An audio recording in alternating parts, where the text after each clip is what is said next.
दिल्ली से ही बड़ी खबर है। बीजेपी कार्यकर्ता अरविंद केजरीवाल के घर के बाहर प्रदर्शन कर रहे हैं। बंगले की मरम्मत में करोड़ों खर्च करने के मामले में बीजेपी ने केजरीवाल के खिलाफ मोर्चा खोल दिया है। अभी जिस सवाल को लेकर मैं अमृत अपने सहयोगी के पास जा रही थी, उसी मुद्दे की मैं बात कर रही हूँ। दरअसल भारतीय जनता पार्टी ने बंगले की मरम्मत में करोड़ों खर्च करने का मामला उठाया है और अरविंद केजरीवाल के घर का घेराव किया है। बीजेपी का आरोप है कि जनता की गाड़ी कमाई से केजरीवाल अपने लिए आलीशान बंगला बनवा रहे हैं। इसकी मरम्मत में करोड़ों रुपए बर्बाद किए जा रहे हैं। केजरीवाल के घर के बाहर बीजेपी कार्यकर्ता प्रदर्शन कर रहे हैं, डटे हुए हैं। तस्वीरें हम आपको दिखा रहे हैं।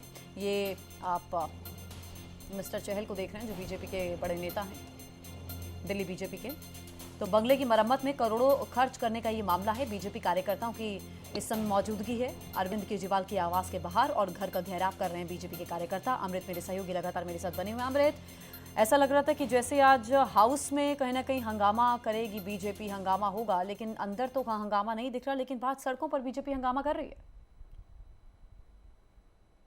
देखिए ज्योत्सना, ये बड़ा दिलचस्प मामला है। पूरा मामला कोविड काल का है। 2021-22 के बीच में जब कोविड लॉकडाउन चल रहा था, उस बीच सीएम हाउस का जो है वो रिनोवेशन होता है और अरविंद केजरीवाल का जो अपना आवास है, रेजिडेंस, उसका भी रिनोवेशन होता है। ये तमाम आरोप लगाए जा रहे हैं कि फॉरेन की टाइल्स लगाई जाती हैं, जो कर्टन्स हैं, जो पर्दे लगाए गए हैं, वो काफी महंगे हैं और ये कयास लगाए जा रहे हैं कि ये करोड़ों, सैकड़ों करोड़ों का इन्वेस्टमेंट जो है सीएम अपने रेजिडेंस पर कर रहे हैं। तो अब दिल्ली बीजेपी जो है इसको लेकर के लगातार हमलावर है। आप देख सकते हैं कि इसका काउंटर करने के लिए संजय सिंह ने अभी थोड़ी देर पहले ही प्रेस कॉन्फ्रेंस की। उन्होंने तमाम आरोप जो है वो प्रधानमंत्री नरेंद्र मोदी पर भी लगाए कि उनके जो कोर्ट हैं, उनकी जो गाड़ियां हैं वो इतनी लग्जरी होती हैं, तो उस पर कोई सवाल नहीं खड़े करता है। लेकिन केवल और केवल अरविंद केजरीवाल को काउंटर करने के लिए, विपक्षी एकता को काउंटर करने के लिए। वापस आ रही हूं मौके से। अंकित मेरे सहयोगी मेरे साथ जुड़ रहे हैं। अंकित, हालांकि राजनीतिक पंडित यही कह रहे हैं कि बीजेपी को पता था उनके पास नंबर गेम में बीजेपी मजबूत नहीं है, इसलिए उन्होंने अपने कैंडिडेट्स के नाम विड्रॉ कर लिए थे।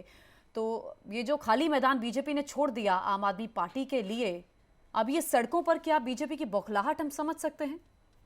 देखिए, एक तरफ जहां पर आप दिल्ली एमसीडी के चुनावों को देखेंगे, वहीं दूसरी तरफ जो सड़कों पर बौखलाहट का मंजर आप देख रही हैं, वो दो रीजन है। एक तो बीजेपी जो आरोप लगा रही है कि 45,000 करोड़ का जो पूरा 45 करोड़ रुपए जो खर्च किए गए हैं मुख्यमंत्री के आवास में, यानी शीश महल जिसको कह रहे हैं वो लोग, इसको लेकर के लगातार प्रोटेस्ट कर रहे हैं कि वो तो अरविंद केजरीवाल साफ तौर पर अपनी छवि को साफ बताते रहते हैं और अपने घर के लिए यानी साज सज्जा के लिए 45 करोड़ रुपए खर्च कर दिए।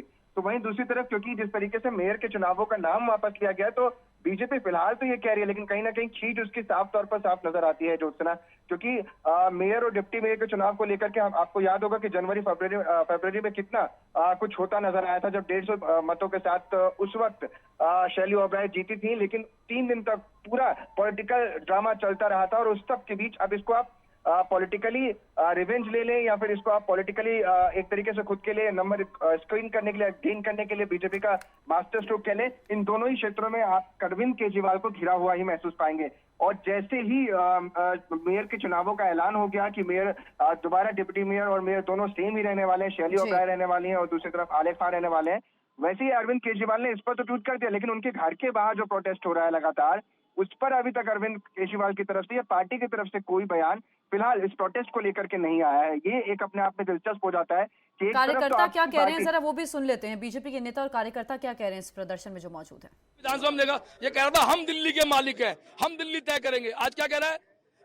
प्रधानमंत्री में 800 करोड़ रुपए हो गए, 1,000 रुपए का प्लेन ले लिया। अरे भैया, वो देश के प्रधानमंत्री हैं, उनको बनाया इसी हिसाब से जाता है कि कोई एयर अटैक ना हो जाए, कोई रॉकेट से अटैक ना हो जाए। क्या तुम उसकी बराबरी करोगे? जब तुम आए थे वैगन लेके आए थे और कहा था मैं 2 कमरे में रहूंगा, मैं 3 कमरे में रहूंगा, मैं चप्पल में चलूंगा।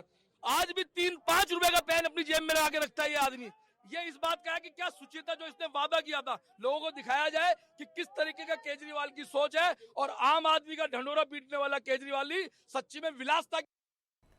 अंकित और अमृत मेरे दो सहयोगी मेरे साथ बने हुए। अंकित, मैं आपके पास आ रही हूँ। अंकित, खैर ये तो अरविंद केजरीवाल का सार्वजनिक तौर पर दिया हुआ बयान है। उन्होंने कहा था कि मैं 2 कमरे के घर में रहूंगा और मैं राजनीति करना नहीं जानता हूं। और जब से आम आदमी पार्टी की एक लगातार हम देख रहे हैं किस तरह विस्तार और विकास आम आदमी पार्टी का होता जा रहा है, आम आदमी पार्टी निशाने पर रही है कि आम आदमी पार्टी तो कहती थी हम राजनीति करना नहीं जानते, लेकिन वही चीजें आम आदमी पार्टी करती है जो दूसरी पार्टियों में देखने को मिलती है। बहरहाल अंकित, बीजेपी के जो कार्यकर्ता है वो ये कह रहे हैं कि आप प्रधानमंत्री के साथ कंपैरिजन नहीं कर सकते। ज्योत्सना, आपको ये भी याद होगा कि जब पहली सरकार बनाई थी, दिल्ली में आए थे, उस समय इन्होंने सरकारी गाड़ी तक लेने से मना कर दिया था। लेकिन कुछ दिनों बाद फिर से सरकारी गाड़ी पर आ गए। तो यानी कहीं ना कहीं वो सवाल उठते हैं कि दिखावा नहीं, जो बीजेपी भी आरोप लगा रही है, क्या पीएम से मुकाबला नहीं कर सकते?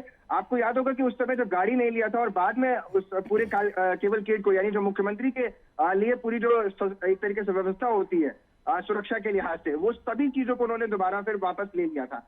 पहले मना फिर हाँ, तो उन्हीं चीजों में आप कहीं ना कहीं बीजेपी ने फंसा दिया है अरविंद केजरीवाल को, या यूं कहें अरविंद केजरीवाल खुद में ही गिरते नजर आ रहे हैं। कई सार्वजनिक मंचों पर, न केवल इतना ही, पंजाब में गए तब भी उन्होंने अपनी ईमानदारी की डपली पीटी थी, जब गुजरात में गए तब भी डपली पीटी थी, और अभी हाल फिलहाल में कर्नाटक और बाकी राज्यों में जहां जहां जा रहे हैं वहां वहां वो अपनी ईमानदारी को लेकर के लगातार अपनी बात रख रहे हैं। लेकिन इन सब के बीच जो ईमानदारी है वो 45 करोड़ के उस घपले से कहीं ना कहीं उजागर हो गई, जिसको लेकर के कल भी बीजेपी हमलावर रही। तो आम आदमी पार्टी की तरफ से कई प्रवक्ता ये कहते हुए नजर भी आए और ट्वीट करते हुए नजर आए कि हमारी पार्टी में अगर आप मुख्यमंत्री को इस लिहाज से देखेंगे कि 45 करोड़ रुपए खर्च हो गया है, तो बाकी प्रदेशों के मुख्यमंत्रियों की भी आप जानकारी कर लीजिए जो बीजेपी। अरविंद केजरीवाल का बयान था, इसलिए बीजेपी हमलावर भी इस मसले को लेकर अरविंद केजरीवाल पर रहती है, लेकिन कुछ नीतियों का पालन भी करना होता है, प्रोटोकॉल भी होता है, सुरक्षा के लिहाज से भी बहुत महत्वपूर्ण हो जाता है। और सरकारी कार्यालय जब बनता है तो वहां पर आम लोगों का भी अपनी शिकायतों को लेकर, अपने मुद्दों को लेकर के आना जाना रहता है। तो सरकारी आवास में रहना भी बेहद जरूरी है, और साथ ही सरकारी गाड़ी का इस्तेमाल भी कहीं ना कहीं नीतियों के दायरे में आता है। बहुत शुक्रिया अंकित।